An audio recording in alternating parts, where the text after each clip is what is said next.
हमारे जीवन में भी एक तिरनावर्त है।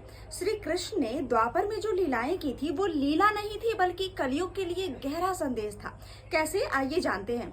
वृंदावन में खुशियों का माहौल था। नंद महाराज और यशोदा मैया ने कान्हा का जन्मोत्सव बड़ी धूमधाम से मनाया।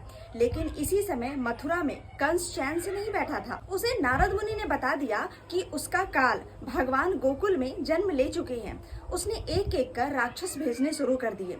इसी कड़ी में उसने भेजा तिरनावर्त, जो बवंडर का रूप लेकर किसी को भी उठा ले जाता था।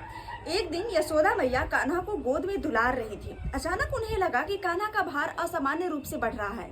वो उसे जमीन पर बैठाकर घर के काम में लग गई। तभी अचानक आकाश में तेज गर्जन और धूल का तूफान उठा। धूल इतनी थी कि किसी की आंखें खुली ही ना रह सके। देखते ही देखते अंधेरा छा गया और इसी बीच बवंडर बनकर तिरनावर्त आया और कान्हा को उठाकर आसमान में उड़ चला। पूरा वृंदावन इस दृश्य को देखकर घबरा उठा।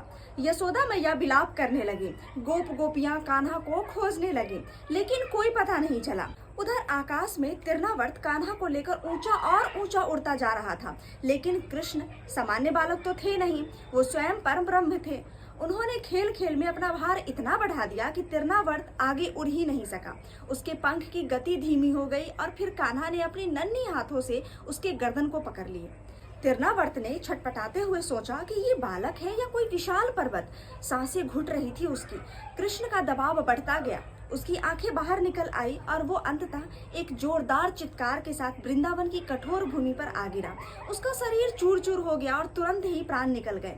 गांव के लोग दौड़े तो देखे कि विशाल राक्षस का निर्जीव शरीर पड़ा है और उसके ऊपर कान्हा हंसते खेलते बैठे हैं। यशोदा मैया ने दौड़कर अपने लाल को उठा लिया। आंसू थमने का नाम ही नहीं ले रहे थे। सबने भगवान का धन्यवाद किया। तो ये तिरनावर्त जैसा राक्षस हमारे जीवन में भी है। कैसे, आइए समझते हैं।